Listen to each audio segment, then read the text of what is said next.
Assalamualaikum warahmatullahi wabarakatuh. Bagaimana kabar teman-teman pada hari ini? Semoga selalu dalam keadaan sehat walafiat.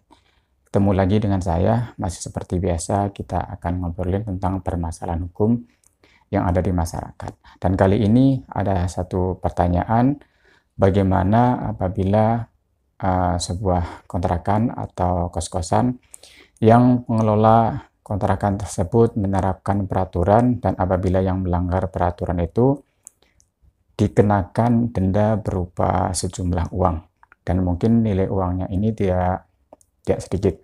Nah, pertanyaannya apakah ini merupakan pemerasan atau tidak? Baik, terima kasih atas pertanyaannya.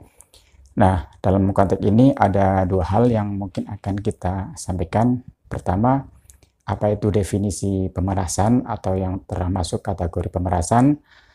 Yang kedua, mengenai peraturan itu sendiri atau peraturan yang diterapkan oleh pengelola kontrakan atau kos-kosan itu.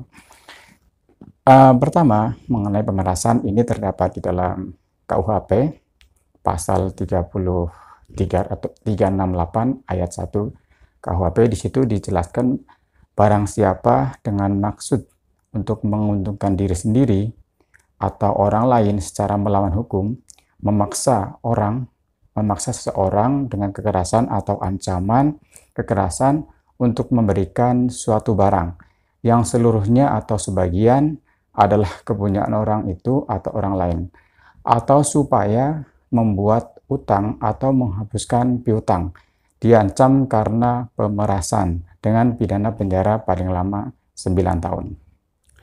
Jadi, di dalam pasal 368 ayat 1 KUHP tersebut bisa dikategori pemerasan. Pertama, harus memenuhi bahwa itu menguntungkan diri sendiri atau orang lain.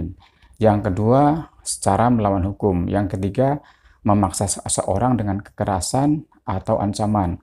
Yang keempat, memberikan sesuatu barang yang seluruhnya atau sebagian adalah kepunyaan orang lain itu atau orang lain, atau supaya membuat utang atau menghapuskan utang. Ini adalah salah satunya. Apabila salah satunya itu terpenuhi, maka itu sudah termasuk pemerasan.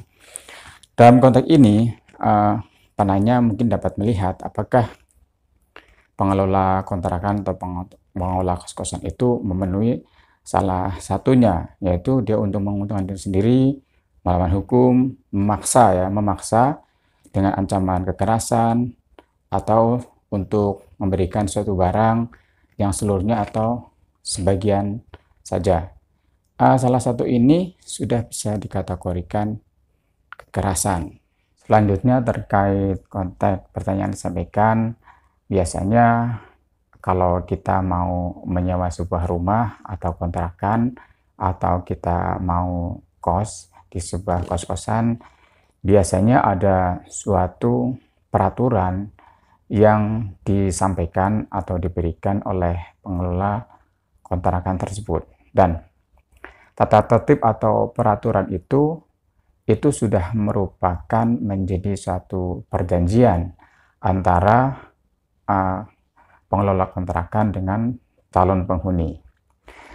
Artinya, ketika penghuni kontrakan itu bersedia dan sepakat dengan peraturan atau tata tertib yang diberikan oleh pengelola itu, maka semua harus dipatuhi. Dan itu sudah menjadi merupakan suatu perjanjian. Nah, ini sesuai dengan tertulis di pasal 13, 38 Kitab Undang-Undang Hukum Perdata, di mana itu peraturan itu sudah menjadi suatu kesepakatan. Nah, terkait dengan perjanjian juga dijelaskan di dalam KUH per ayat 1320, di mana di sini harus ada beberapa unsur yang harus dipenuhi. Pertama adalah sepakat mereka yang mengikatkan dirinya. Artinya ada orang-orang yang sepakat mengikatkan dirinya untuk mematuhi peraturan itu. Yang kedua adalah kecakapan untuk membuat suatu perikatan. Nah, ini harus dilakukan oleh orang yang sudah dewasa, bukan oleh anak-anak lagi. Yang ketiga, di pasal 1320 ini harus ada suatu hal tertentu. Artinya ada suatu yang diperjanjikan, yaitu tadi peraturan-peraturan tadi mengenai masalah kontrakan, tata tertibnya bagaimana, itulah suatu hal tertentu yang harus dipatuhi atau disepakati oleh semua penghuni kontrakan atau penghuni kos-kosan itu. Yang keempat adalah perjanjian harus ada suatu sebab yang halal. Jadi tidak untuk perjanjian, tidak untuk kejahatan misalnya. Jadi satu sahnya perjanjian adalah salah satunya adalah untuk satu hal yang halal. Selanjutnya konteks pertanyaan tadi, pengelola kontrakan atau pengelola kos-kosan kemudian menerapkan sebuah peraturan, apabila melanggar peraturan dikenakan denda. Nah, ini denda berupa uang. Apakah ini suatu pemerasan? Pertama, kita lihat dulu di perjanjiannya. Apabila di dalam perjanjian itu memang sudah disepakati dan isinya ada di situ, tadi yang apabila melanggar harus membayar sebuah denda, maka itu harus dipatuhi, dan itu sudah merupakan suatu perjanjian. Kita anggap itu memang harus sukarela, ketika melanggar harus membayarnya. Tetapi apabila tidak ada aturan di dalamnya, kemudian pengelola kos-kosan melakukan perbuatan yang di luar perjanjian dan ditambah dengan kriteria tadi pemerasan tadi, itu bisa dikatakan suatu pemerasan. Nah, pertanyaan kembali, apakah permintaan sebuah uang atau dana tadi itu sudah ada diperjanjikan atau belum? Kalau sudah diperjanjikan, tadi sudah sepakat sesuai dengan di pasal 1330.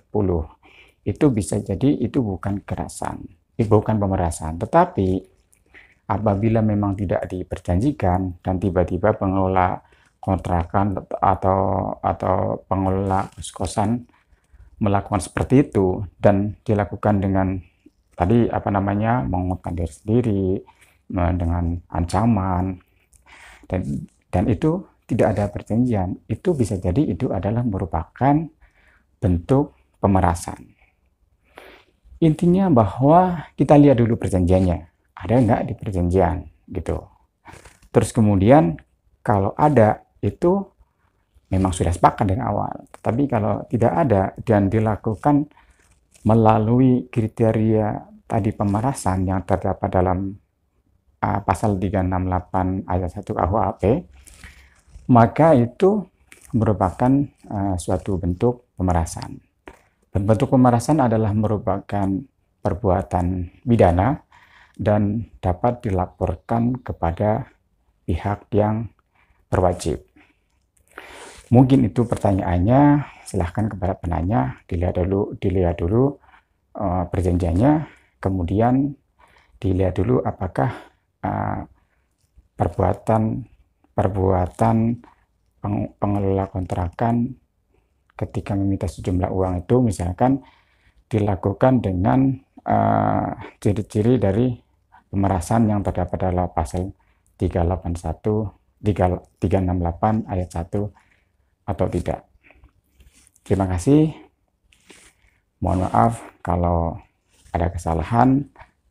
Dan satu lagi, maaf, artinya ketika calon penghuni tidak sepakat dengan perjanjian itu, maka ya jangan masuk ke kontrakan atau kos-kosan itu. maaf ketinggalan. Terima kasih. Itu saja yang bisa sampaikan. Mohon maaf kalau ada salah-salah kata. Silahkan teman-teman bisa komen, like di komen di bawah ini. Assalamualaikum warahmatullahi wabarakatuh.